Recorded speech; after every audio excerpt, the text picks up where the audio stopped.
Welcome back, everyone. I'm Dr. Khan, and today we're diving into the original magic trick of medicine, conventional radiography. I'm joined by the ever-precise Dr. Sarah. Sarah, I'm fired up because even with all our fancy 3D scans today, the humble X-ray is still our frontline soldier in the ER. It absolutely is, Dr. Khan. But before we get to the clinical magic, we have to respect the history and the physics. For the boards, remember that Wilhelm Röntgen discovered X-rays in 1895.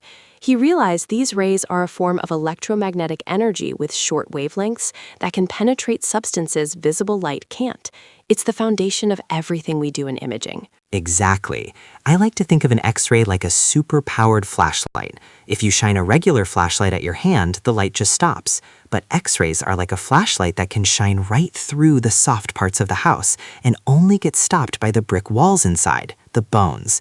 But why does this matter clinically, Sarah? It matters because of density and thickness. High-yield concept alert, radio-opacity versus radiolucency. A structure that is radio-opaque absorbs or reflects more X-rays. Because the film acts like a photographic negative, these dense areas, like compact bone, appear white. Radiolucent structures, like the air in your lungs, let the rays pass right through to hit the detector, making those areas appear black. That's a great way to put it. I always tell my students, think of the X-ray as a shadow puppet show. If you have a thick, dense piece of wood, it casts a solid white shadow. If you have a piece of lace, some light gets through. Clinically, this is how we spot a fracture. You see a dark radiolucent line cutting through that bright white radio-opaque bone. That's the break in the brick wall. Right. And let's talk about that 65-year-old patient from our text who came in with crushing chest pain. When we order a chest X-ray, we aren't just looking for bone. We're looking at the heart and lungs. If the heart looks massive and white, it's radio-opaque because of the muscle and blood volume, contrasted against the radiolucent black of the air-filled lungs. That patient is a perfect example.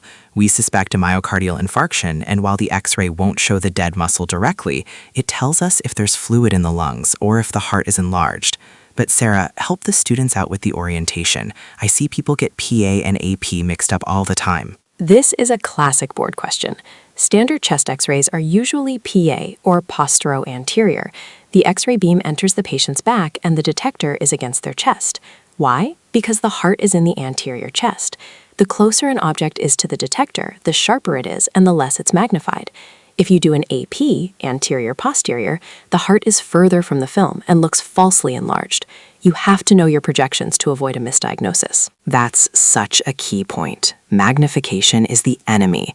It's like putting your hand closer to a light bulb. The shadow on the wall gets huge and blurry. We want our doctor of choice to be someone who understands that spatial relationship. If we don't get the patient right against the film, we might think they have heart failure when they just had a poorly positioned scan. Exactly. And let's move to the bones specifically.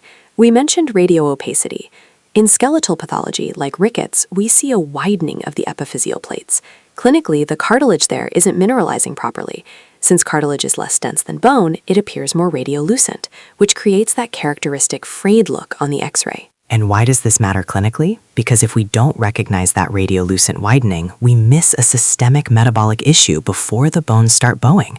Now, Sarah, let's talk about the one view is no view rule. That's the mantra in the ER. That refers to orthogonal views. Because an X-ray is a 2D image of a 3D object, structures overlap.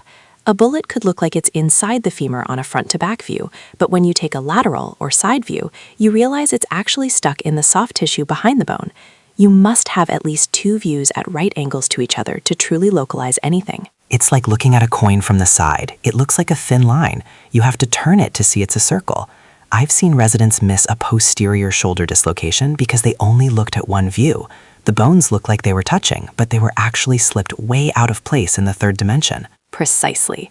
To summarize for the exams, bone is radio-opaque, white, air is radiolucent, black.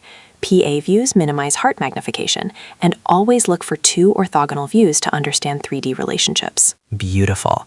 Conventional radiography might be over a century old, but it's still the most cost-effective, fastest way to get a look inside.